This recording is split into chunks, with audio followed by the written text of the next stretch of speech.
And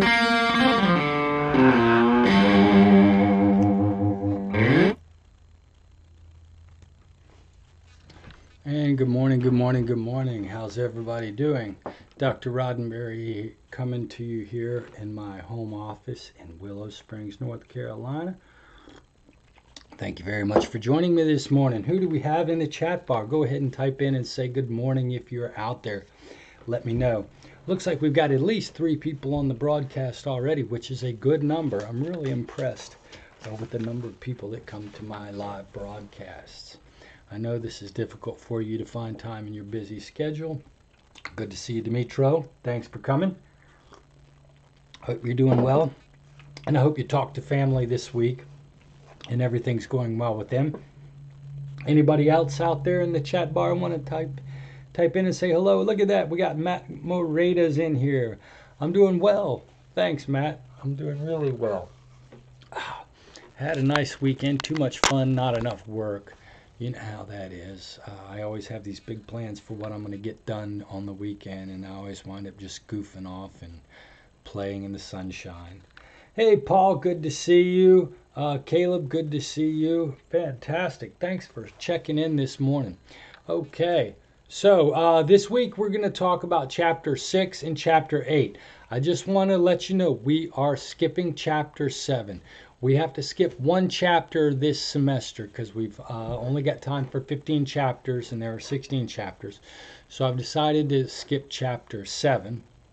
So we're doing Chapter 6 today and tomorrow, and then we're doing Chapter 8 on Wednesday and Thursday.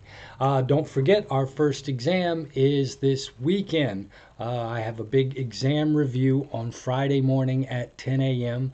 I am going to go over the exam question by question to let you know what you need to know for this exam. Okay, so I do hope that you make it this week. So that's what we got going on this week. We're going to do Chapter 6 and 8 on Monday through Thursday. We're going to talk a little bit about interpersonal communication Wednesday night, and then we're going to have our first exam this weekend. The exam will be available on Friday morning at 9. I'll have an exam review at 10, and then you will have all weekend to take care of this exam. I see we have Johanna in the on the broadcast as well. Thanks for coming, Johanna. Wow, this is actually a great attendance. I've got 7 people, 7 out of 25 in this live broadcast.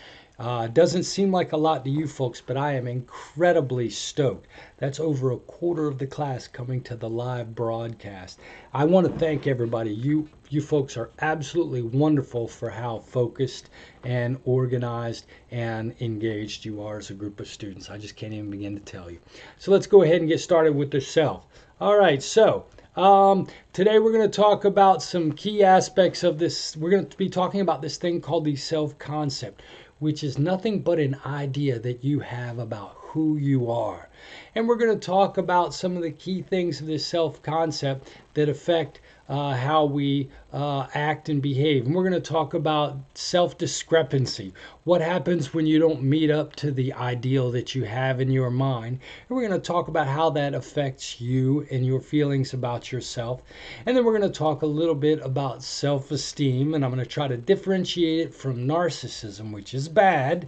And we're going to talk about strategies that you might use to build self-esteem. So let's go ahead and get started, shall we? Okay, let's see. Let's talk a little bit about yourself. If you had to describe yourself to somebody, quickly, Johanna, tell me a little bit about yourself. Describe yourself. Paul, tell me about yourself. Caleb, any one of you, I want you to describe yourself.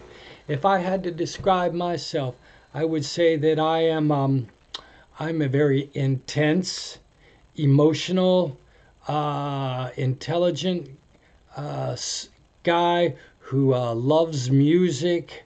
I am very liberal, but very southern. I love to travel. What else? I love to read. How else would I describe myself?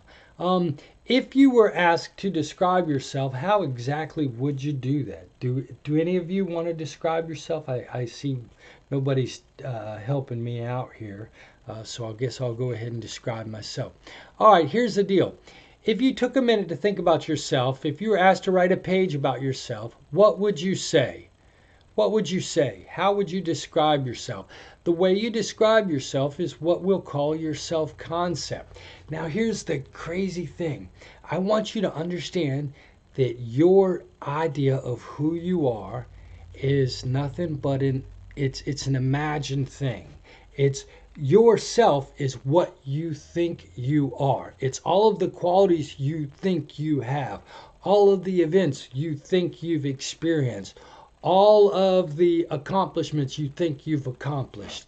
And I keep saying you think, you think, you think, because your self-concept can include things that are really you, and it can also include things that are not really you, right? Have you ever met somebody who's got a lot on the ball but seems to feel badly about themselves? Where does that negativity come into their self-concept?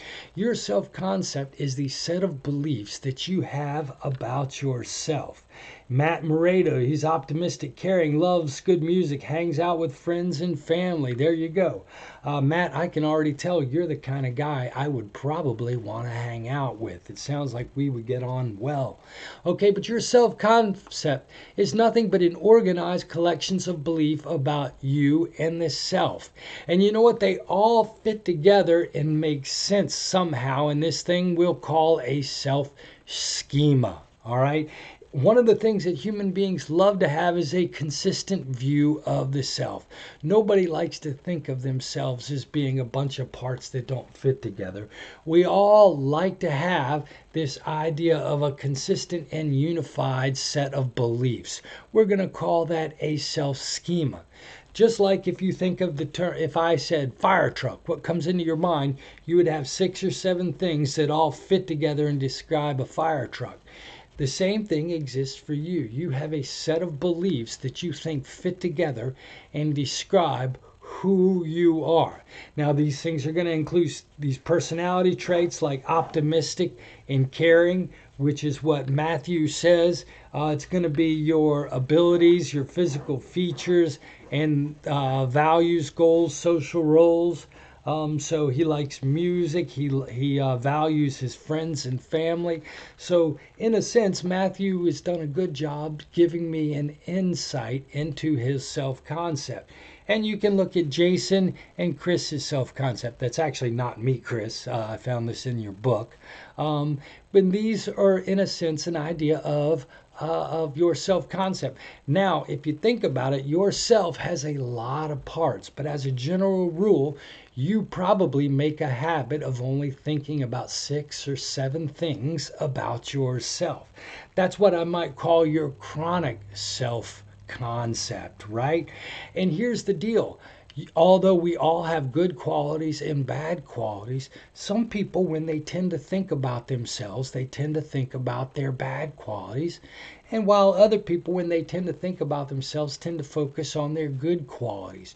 So the crazy thing is you have this big self-concept with lots of things that all fit together. And you, as a human being, tend to focus on a subset of this self-concept, right? And so let's think of these beliefs that we have about ourselves. Now, one area that has been of research interest is having people think about themselves in the future, in the past, as they would like to be, as others want them to be, and to see whether or not thinking about these different aspects of the self really have an impact on people. So let's think about our possible selves. You have lots of different possible selves. What could, good morning, Ivalise. What do you think you could possibly do and be in 5 years, Ivalise? What could you possibly be? What do you ideally want to be in 5 years, Ivalise? Matthew, what do your parents think you should be? All right, I want both of you to type in the chat bars. And the rest of you can type in if you want. And type in something you should be in the future or something you want to be in the future. Go ahead and type your answers in. You know, what I want to be is a digital nomad. I want to be wandering around the planet teaching online. That would be my ideal self. I would be a teacher living around the world, learning different languages and teaching. What's your ideal self? On the other hand, I think that my wife and my dad and my family wants me to be an anchor, a stalwart, the pillar of the family, and live right here in Garner, North Carolina, and be an old gray grandfather that supports all his grandchildren. That's what my family thinks I ought to be, right? And those are different ways of thinking about myself. And the deal is, people who can think about themselves in these complex ways tend to have better outcomes for themselves. Multiple positive selves are associated with better goal-directed function, reaction to positive and negative feedback. It's important to have these aspirational selves. These aspirational selves provide us direction and get us motivated in going in certain ways. So, think about it. Yourself isn't just what you are and your collection of traits like Matthew Moreta, but yourself also includes directions that you're going towards. And having a lot of positive possible selves really helps people get motivated. You know, when I was in 8th grade, I went to science camp and I was hypnotized. And that's when I realized that I wanted to be a psychologist. And that dream of wanting to be a psychologist was incorporated into myself, and it led me towards finally getting through graduate school, right? And so a multiplicity of positive selves is a great thing, especially if you have a really traumatic experience hurt happen to you. So the idea of having different selves is, and different ways of thinking about ourselves in the future, having future aspirations, are actually healthy for human beings. Now, here's the deal. Sometimes, though, there are discrepancies between these selves and who we are or who we really think we can be. And so one line of research has asked people to think about the difference between who they are right now, which would be their actual selves, and different possible selves that they could have. So, who's your ideal self? What would you really like to be if you could be your ideal self? For me, my ideal self would be to write novels. I really, really, really wanted to be a writer. In a perfect world, that's what I would do. A lot of reasons I can't or I haven't, but that's really what I'd love to be. On the other hand, there's my ought self. And this is sort of the self that I think I should have been, that I felt obligated. Now, I went to University of North Carolina at Chapel Hill. It's a big fancy research university, and that's where I got my PhD. All of my friends went off to big four-year colleges to become famous researchers. Now, I was tied to the area, but I shouldn't have come to community college. I ought to have become a tenured full professor at UNC or NC State or Duke or Wake Forest. That's what I ought to have done, right? Now, here's the deal. I am actually a psychologist at Wake Tech Community College. I'm a teaching psychologist. Now, in an ideal world, I'd be romantically writing novels and living an amazing life as a rich novelist. On the other hand, when I think about what I should have done with my degree, I should have become a tenured full-time professor at UNC.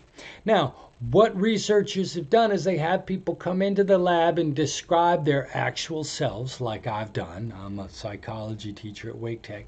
And then they have them think about their ideal self, or their ought self. And they measure two things: how different they are from their ideal self or their ought self, depending on what they were asked to think about. And then they are asked to think about the emotions that are running through their bodies at that time. And what they find is that thinking about these different kinds of discrepancies cause people to experience different emotions. So the fact that I'm not a novelist might make me a little bit sad and depressed, right? And so there are some people in this world, if you look at a lot of people in this world are either depressed or anxious. Why might they be anxious or depressed? This research suggests maybe it happens to be this discrepancy between these different kinds of selves.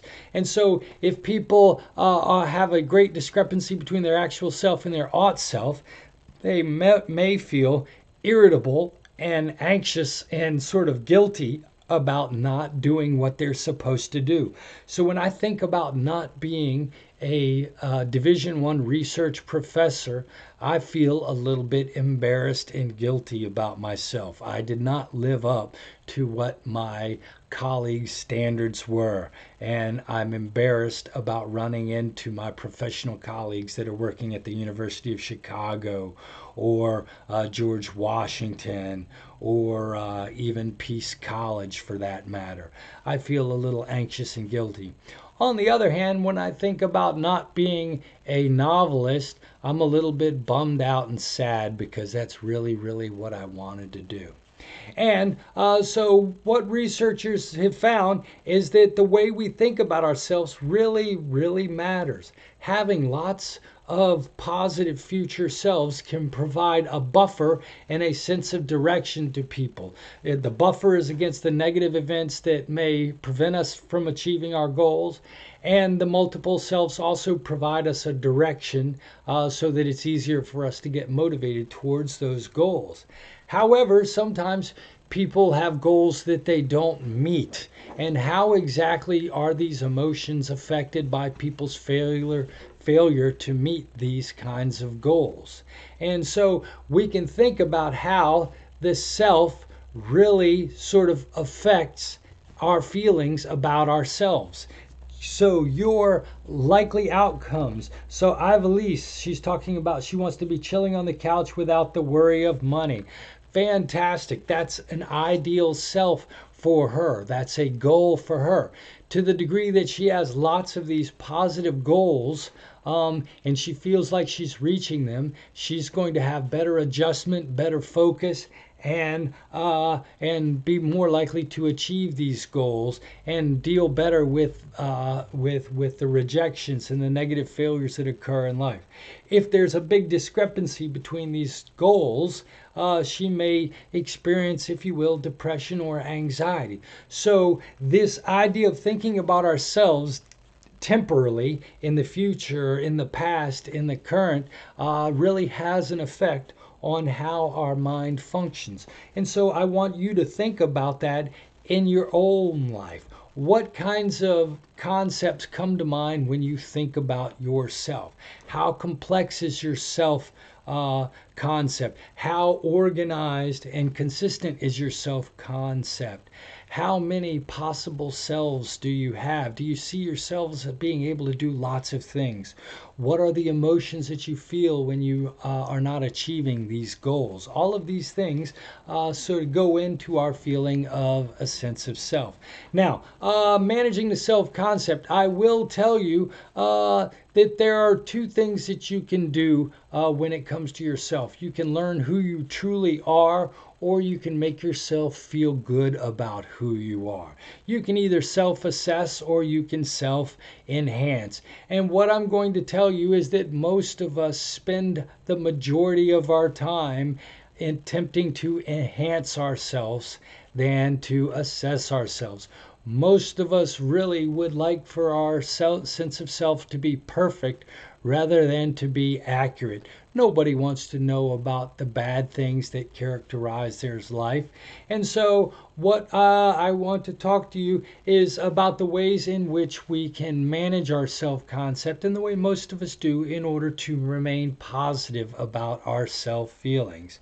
So, this guy, Leon Festinger, old school social psychologist, was the first person to ask this question. Do people really want accurate feedback about themselves, or do people want feedback that makes themselves feel good? And what he found was that people tended to pick reference groups that were not as good as them than reference groups that provided accurate feedback. So most people, he found, would prefer to engage in downward social comparison. Most people want to talk about people's relationships whose aren't as good as ours. So I don't want to talk about the people whose marriages are better than mine. My wife and I like to spend time talking about the people who have worse marriages than us. And by downward comparison, we feel better about our marriage. I don't want to talk about my professional colleagues who have better jobs than me. That's upward social comparison, and that makes me feel bad about myself. Instead, I want to think about all of my friends who didn't go to graduate school and don't have good jobs like me. I want to downward comparison. Now, does that mean that I am more like the top group than the bottom group? No.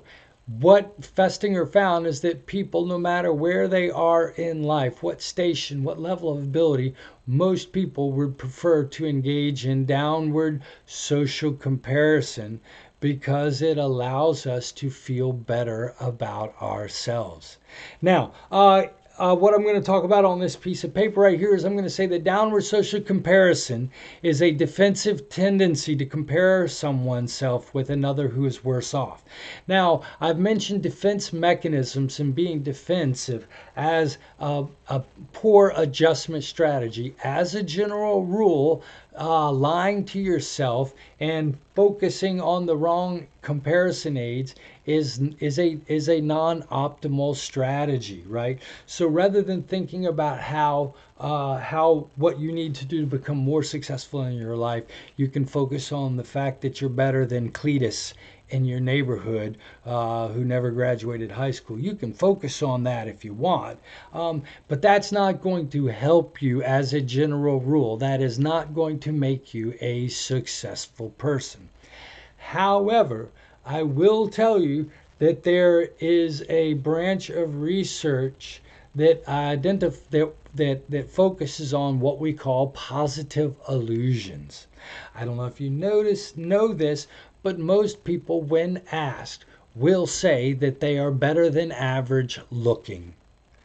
Most people, when you ask them, will tell you that they are better than average in intelligence. When you ask most people, what you will find is most of them say they are better than average at driving. So most people believe they are better looking than average, better smarter than average, better drivers than average.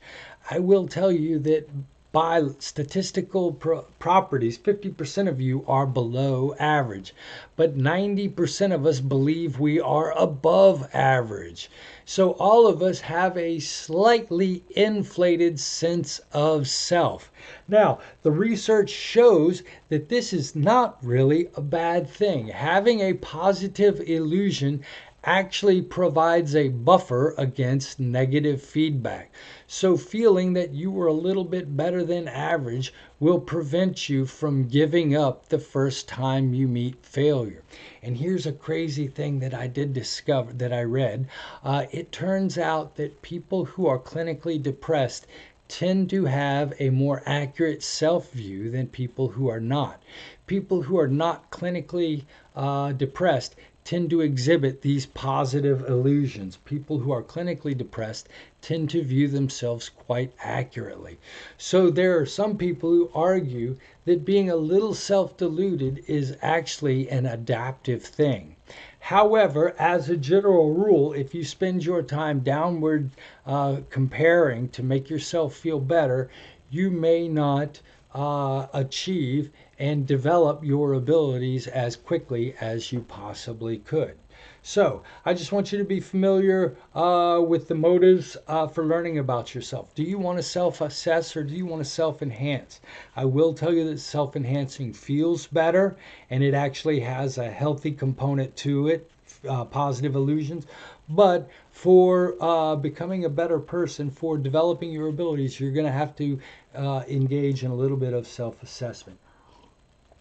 You know, I like to think of myself as an honest critic of my abilities and strengths and weaknesses. And occasionally when I talk to people, I will point out some of my weaknesses. I don't do that and I don't feel bad about my weaknesses. But when I start talking about them, people immediately start defending me to myself. Oh, no, you're better than that. You're better than that. And it's almost as if they think that I'm going to hurt my feelings but by talking about my weaknesses. I think that we all should focus honestly on our weaknesses and not feel bad about the things that we don't do well. However, most people are really afraid to face their own inadequacies. It hurts their feelings. And this idea of Festinger's social comparison theory, this idea of multiple selves and future selves, sort of really focus on the power of this self-concept on our functioning and our abilities, right? So how you feel about yourself really does can affect how you behave. Now let's talk a little bit about managing the self-concept. There are several different cool phenomenon that have been discovered which sort of demonstrate how human beings manage their self-concept. There's this thing called the self-serving bias. When people are successful, they tend to overestimate how much effort and how important their own behavior was in the activity. If you are in a group project and the group makes an A on the project and the teacher says it's the best project they ever saw, most people will tend to overestimate the amount of work they did on that group project. On the other hand, when people engage in a project, a group project, and it gets negative feedback, most people will minimize the amount of effort and impact that they had in the project. So if you are put into a group and you engage in a group project and the teacher says the project was horrible, gives it an F and says it showed no creativity, when somebody asks you about it, you're going to say, yeah, well, you know what? I really wasn't that involved in that project. So people have this self-serving bias where they tend to take credit for things that are successful, take more than their fair share of credit for things that are successful, but tend to take less than their share of credit for things that are that suck. And this is sort of a way of managing the positive feelings about the self. Like I said, it's all about managing these good feelings of the self. What you'll see behind me is what's known as basking in reflected glory. Research has shown that if something that someone's associated with, typically a sports team, is successful, people are more likely to wear their team colors the day after a successful sporting event. What people love to do is they love to associate with the glory of something that they like. It's called basking in reflected glory. And that's the tendency to enhance one's image by publicly associating with someone who is successful. So the day after the Tar Heels won the ACC baseball championship, I wore my Tar Heel baseball shirt out so that people could see I was associated with Tar Heel baseball. The Golden State Warriors, I don't really care about basketball, my son does. They won the NBA championship. I'll bet you a day after they won the NBA championship, all of the Golden State Warriors fans wore their t-shirts so that people could see that they were associated with that team. That's called basking in reflective glory. And you know what? Sometimes people, how many of you have ever done this and you've self-handicapped yourself? You go into a situation where you're afraid you may fail and you want to prevent yourself from being embarrassed when you fail. So what you do is you start out by already talking about how you can't do the thing that you're supposed to do. This way, if it turns out that you fail, you can say, see, I told you. And this is self-handicapping. This is a way to blunt the negative affect that occurs when you fail on a task. And then blunting. Sometimes people choose to, and I did this when I first got to college, and it turns out that I wasn't as smart as all those brilliant people at UNC Chapel Hill. I turned to a lot of alcohol and drugs, and that was my way of not thinking about my less than spectacular behavior. Instead of saying, Chris, you need to work harder, these people are better than you, I engaged in self-serving biases by saying I wasn't working hard. I was self-handicapping myself by saying I'm already going to fail. And then I was using alcohol and drugs to sort of blunt the negative effects of not doing well in my first 2 years of college. At UNC Chapel Hill. So what I did was going to UNC, I went from a very small high school where I was the top of the pecking order and it wasn't very hard to UNC Chapel Hill as a 17-year-old undergraduate where it was very hard and everybody was so brilliant. And my self-concept couldn't deal with the competition, with the fact that maybe I needed to up my game. You know what I mean? I got all this information that said that my overly positive sense of self was not quite accurate. And so what I engaged in was a lot of self-maintenance strategies. I engaged in downward comparison. Well, I'm not failing as bad as my friend Fred over there. I would say, well, you know what? I knew I was going to fail in this given situation. I didn't try very hard at that English class. I would wear the Carolina basketball t-shirts. I would engage in all of these strategies to maintain my positive sense of self because I was being challenged at the University of North Carolina at Chapel Hill. Now, so what I'm trying to tell you folks is that each and every one of us has a sense of self and a self-concept. That's a set of beliefs that you have about yourself. They include your qualities, your histories, your talents, and your weaknesses. And you have to incorporate all of these different ideas about yourself into a picture of who you are. And most of us are going to try to paint a rosy picture of ourselves because it feels good and it helps us persist in the face of failure.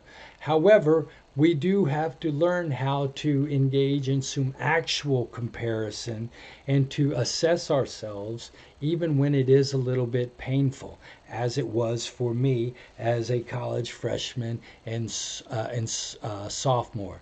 Now, where exactly do we develop our sense of self? Well, you know what? You learn it from your parents, from your family members, from your friends in first and second grade. You get feedback. The world is a competitive place. You are going to learn that your parents love you unconditionally if you're lucky. But then you're going to notice that you compete with your brothers and sisters. And you're going to notice that when you get to school, you're going to be evaluated next to your peers.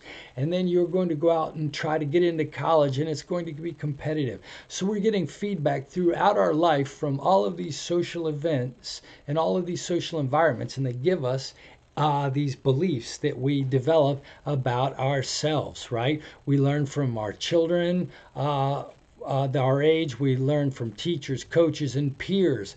And all of these things really, really matter. And you know, it's easy to say, oh, you should just be confident about yourself. But if your early experiences in life are negative, if you get those kind of feedback experiences that make you feel bad, it's going to create in you some weaknesses and some deficiencies in your self-concept, right? So if you think about it, you have all kinds of different images of yourself. You have an image of yourself as a social creature. You have your self as a sense of your emotions, how strong or weak you feel emotionally. You have an academic self-image of who you are intellectually, and then you look in the mirror every day and go to the gym or eat or do whatever every day, and you have a sense of yourself as a physical person.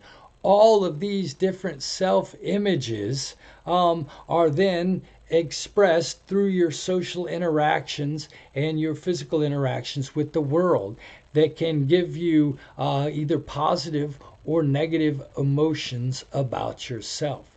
Now, what I'm going to do is I'm going to say, on top of all of these self-beliefs, you have this general feeling about yourself, this general feeling of positivity or negativity towards all of your senses of self. We're going to call your self-esteem. All right. So I want you to understand the difference between your sense of self and your sense of self-esteem. Your sense of self represents how you think about yourself as a social being, an emotional being, an intellectual being, and a physical being. But all of those contribute, in a sense, to a feeling of positivity about yourself. We're going to call that your self-esteem, right? Now, if you're like me, your feelings of positivity are going to bounce up and down throughout the day, depending upon what people say to you. If you get good feedback and somebody says, "Wow, what a great lecture, Dr. Roddenberry," my self-esteem is going to bounce for just a moment. If I go to the coffee shop and that cute barista smiles at me, my self-esteem may bump up a little bit quicker. And then all of a sudden I get a call from my boss and I've got to complain about my teaching. My self-esteem drops really low. And so throughout the day, your feelings are going to bounce up and down. Let's think of that as sort of your state self-esteem, sort of this temporary bouncing up and down that happens of your positive, your views of yourself, you know what I mean, as things happen throughout the day. But most of us, I would say, have a general level of self-esteem, and we'll call that our trait self-esteem. And this is sort of your enduring sense of self.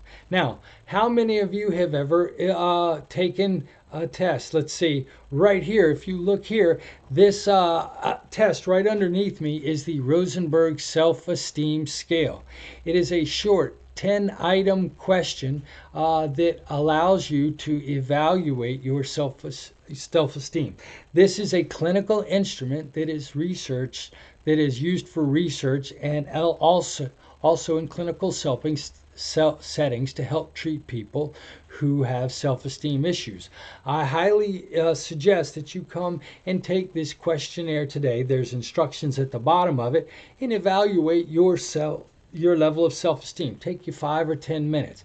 And so your self-esteem is sort of a general idea of how good you are, how positively you feel about yourself. Now, this is different from some other self-beliefs that we're going to talk about a little bit later, but this is one sort of view of the self. I don't even know if it's the most important, but this is one sort of general evaluation we make of the self. Now, your parent plays an important role in shaping your self-esteem early in life. And this lady named Diana Baumrind actually developed a model to capture the essential qualities of parenting and their effect on the development of self-esteem. Now, let's look at here. Now, your parents, and being a parent is difficult. Those of you who are a parent already know this, because there are two qualities you have to simultaneously try to capture in your parenting. Number one is you have to let your child know that you love them, that you are interested in them, that you value them. You have to try to give your kids a sense of parental acceptance.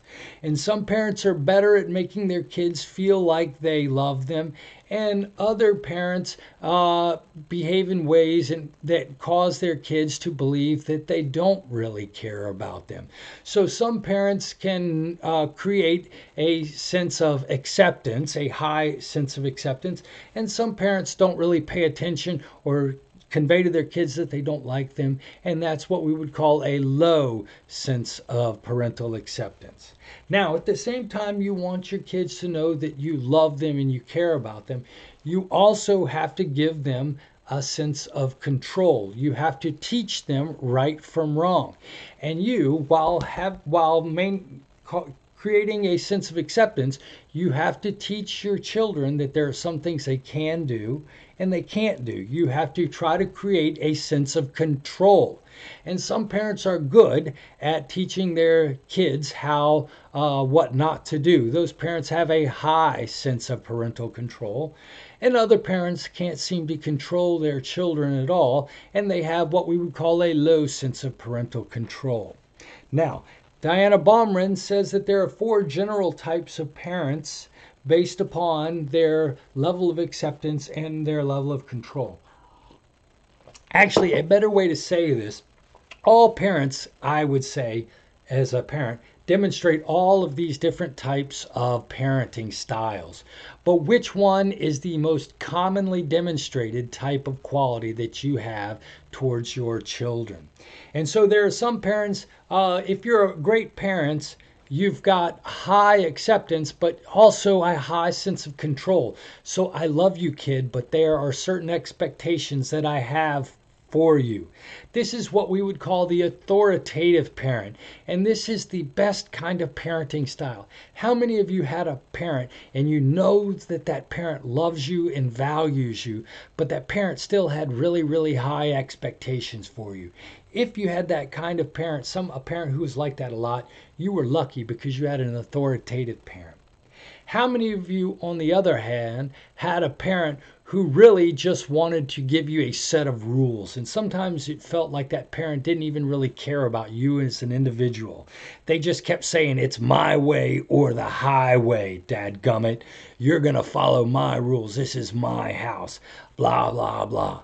This was a parent that might have been low in acceptance, and they said, I don't care what you're feeling. These are my rules. If you had a parent like that, they were more of an authoritarian kind of parenting style.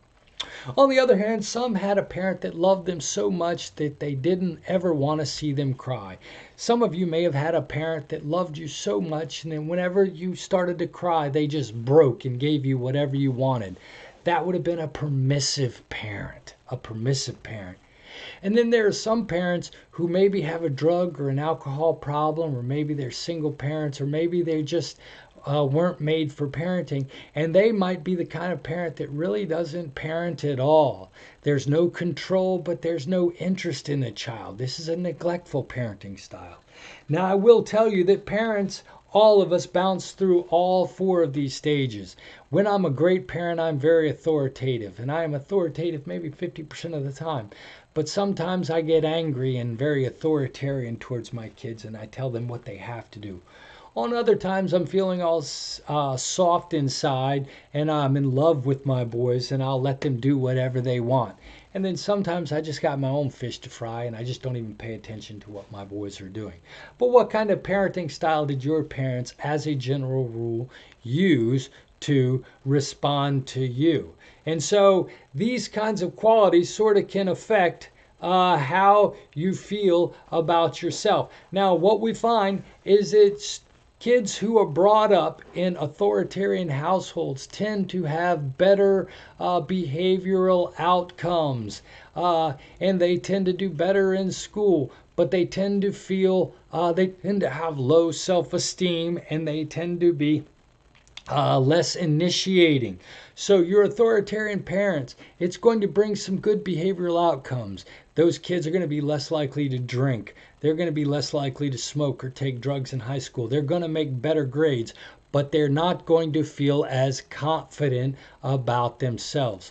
On the other hand, your kids with neglectful or permissive parenting are going to have your least good adjustment behaviors. They're not going to do as well in school. They're going to get in more trouble. They're going to engage in more problematic behaviors. So if I had to pick a parent, I'd rather you be a little more authoritarian than neglectful, but the authoritative parent is the best parent style to be. Your grandpa was like that. Right, absolutely. No one knows I'm in college, so I don't graduate. I don't have to give an explanation. Nice, okay. Good for you, Johanna. Johanna, I would say, if you had to pick, which kind of parent did you have growing up, Johanna? Did you have the authoritarian, the authoritative, the neglectful, or the permissive? Actually, each and every one of you, I'd like for you to tell me, which parenting style did you have? right? Now, your book spends a little bit of time talking about cultures, and since we do have an international student group here at the Wake Tech Community College, I will mention it just a little bit. They do typically talk about differentiations between two broad cultural styles, what they call collectivistic and individualistic cultures. Now, as I suggested to you, your sense of self, your self concept, is nothing but an idea. It's a set of beliefs you have about yourself. Here's the deal, I want you to think about these two conceptions of how you relate to your family members. Are your family members a part of you, or are they separate individuals?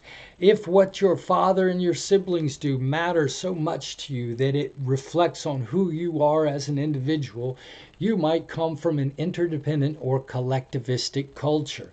There are some Eastern cultures, they typically talk about Asian and Middle Eastern cultures as having a more interdependent system, where my brother and my family members, they aren't just near me, they are actually so important to my sense of self, of who I am, that their behavior can affect me. On the other hand, I live here in the United States and I have more of an independent self system.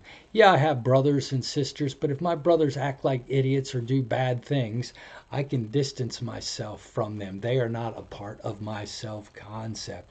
And so they talk about whether or not your culture values collectivism or individualism and how that affects your sense of self. If you're in a more collectivistic or interdependent self system, you're probably going to have have parental backgrounds that represent more control, authoritarian and authoritative, as opposed to these neglectful and permissive outcomes, right? Now, it turns out that white males have higher self-esteem than do white females. As a general rule, what you're going to see is higher self-esteem throughout the lifespan, starting from around the age of 10 till about the age of 60. I'm not saying it's good or bad, but what you're going to see is they've measured it across the lifespan, and at 20, 30, and 40, and 50, as a general rule, females are going to report less confidence in themselves, less positive self-esteem than are males. Now, I don't know if you've ever heard, they talk about the wage gap that exists in America. Females earn 70% of the income that males do. Some of that's is sexism built into the system, misogynism built into the system, but some of it is going to, I think, relate to this confidence difference. It takes confidence to ask for a raise, to push, to draw the line with an employer. And I think this false sense of positive self that men have relative to females throughout the lifespan may also account for some of these economic differences that we see in life.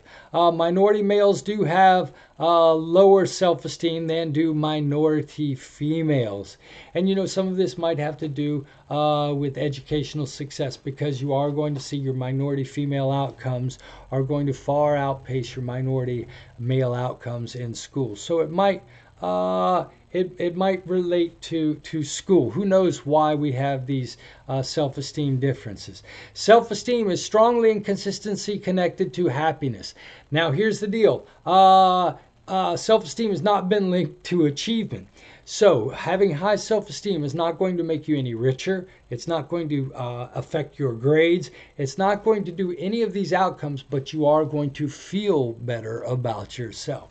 So there are a lot of people, there was this movement back in the 1970s and 80s to move towards developing self-esteem in kids. And in fact, some people will often make fun of the self-esteem movement. And this is true in a sense that self-esteem does not affect the bottom line. Not going to make you a better student, not going to get you into that Harvard. It's not going to make you a rich person, but it is going to make you a little bit happier as a grown-up. People with higher self-esteem, of course, they're going to feel more likable and they're more attractive. And you know what, doggone it, when you feel likable, when you feel attractive, it's going to be easier for you to develop and build better relationships. People who don't feel good about themselves may exude energies that cause relationships not to develop as well. So there are a lot of positives with self-esteem. People, and you know what? Here's the deal: people with positive self-esteem, they do tend to deal with failure better, and they keep going in the face of failure. Now, here's the deal: self-esteem. It's an evaluation, a general evaluation, an abstraction of how good you feel about yourself based upon all of these different specific areas of the self. It's affected by how your parents raise you. And it has a great effect on how you feel about yourself, how your social relationships, and how you respond to failure. But it's not necessarily going to make you a more successful person. On Tuesday, tomorrow, we're going to talk about the factors that do affect how successful you are in life. And they're going to be a little bit different. They're going to be similar to self-esteem, but they're a little bit different. And I'm going to tell you that happiness and achievement, I'm not saying that they're mutually unexclusive, but they are not as tightly linked to one another as you might think. Now, here's one thing I do want you to know. High self-esteem is different than narcissism. High self-esteem is feeling good about oneself. Narcissism is feeling that one is the most important person in the world, okay? I can feel good about myself, but if I feel better than everyone else, then I am possibly a narcissist, okay? And people with high self-esteem, in the end, feel good about themselves. However, narcissists, what you're going to find deep down in the end is they have a weaker sense of self. And so they feel more threat from other people. And so they build up these grandiose beliefs and these fantasies of success. What they're actually doing is protecting a fragile ego. So a person with high self-esteem is going to feel good about themselves, but they're not going to feel the need to positively compare themselves with everybody and make everybody else look worse. If you are that kind of person that feels like you have to be better than other people, then your self-esteem is trending towards what we might call a narcissistic self-focus. Okay? Now, 8 guidelines for building self-esteem. Building self-esteem is important because people with low self-esteem are less happy, they're more prone to depression, they're more demoralized after failure, and they're more anxious in relationships. As I mentioned, these are sort of the negative statements that are the different than the positive statements. So I said high self-esteem has these positive benefits. These are the negative benefits associated with having low self-esteem, right? Now, how can we change our feelings about ourselves? As it was mentioned earlier, the sense of self is a habit. It's something that pops up in our mind. And so it's sort of something that we do habitually. And so what you need to do to change your self-esteem is to change the habitual ways in which you think about yourself. Incredibly hard. Just like changing any habit, changing your habits of thinking is hard. And we've actually been talking that over the last couple of weeks. You're probably sick about me hearing me talk about the habits of thinking. But this is true. Here's the deal. You need to recognize that you can control your self-image. We all have positive and negative aspects of ourselves. You can decide whether or not you focus on the positive or the negative of yourself. Some people say, well, I have this and this that are bad about me. Yes, but you don't have to focus on them. What you choose to focus on is actually a choice. You know what? A lot of times people who have a low sense of self-esteem, it's because they just focus on that one thing that they're bad at. You know what? Learn more about yourself. You'll find that there are lots of good qualities. The first step to controlling and changing your self-image is learning about yourself so you can find the positive qualities to focus on. You know what? These are the hard parts. Don't set unrealistic goals and don't let other people tell you what you should be. Don't try to be a lawyer just because your best friend's being a lawyer. Don't think don't try to be a doctor just because your mom or dad tells you should be a doctor. You set your own goals, and that way you can set more realistic goals, things that you can affect. And remember, we talked about optimistic explanatory style. You can learn how to say positive things about yourself. Go back a couple of lectures. We were talking about coping with stress. Appraisal focused coping is exactly what I'm talking about here. You can learn how to explain the events in your life in such a way that you can feel good about yourself. Emphasize your strengths. Find something new to be good at, right? And just in general, try to think more positively. Focus on the positive side of life. You folks are all saying, oh my God, what a bunch of bullshit platitudes, Roddenberry. Yes, they are platitudes, but they are habits of thinking that you can learn to cultivate to make yourself a more successful and happy person, and to try to develop your sense of self-esteem. Okay, that's all I really have to say today. We were talking a little bit about self-concept, what it is. It's a set of beliefs that you have about yourself. It's those beliefs that you tend to focus on. You can focus on the positive aspects, the negative aspects. People are motivated more time to enhance their sense of self than to evaluate themselves objectively. And you know what I suggested to you, being a little bit deluded about your abilities is not bad. It protects you against giving up when in times of failure. And then we talked about one general abstract evaluation that we have about ourselves, which is called our self-esteem. And I suggested to you that self-esteem is not going to necessarily make you more successful, but it will make you happier, and it will lead to better social relationships, which, you know what, are two very important goals that we should all have for our life, in my opinion. Does anybody have any questions? Don't forget, week 4 discussion board is available. You should go in and do that. Start that as early as possible.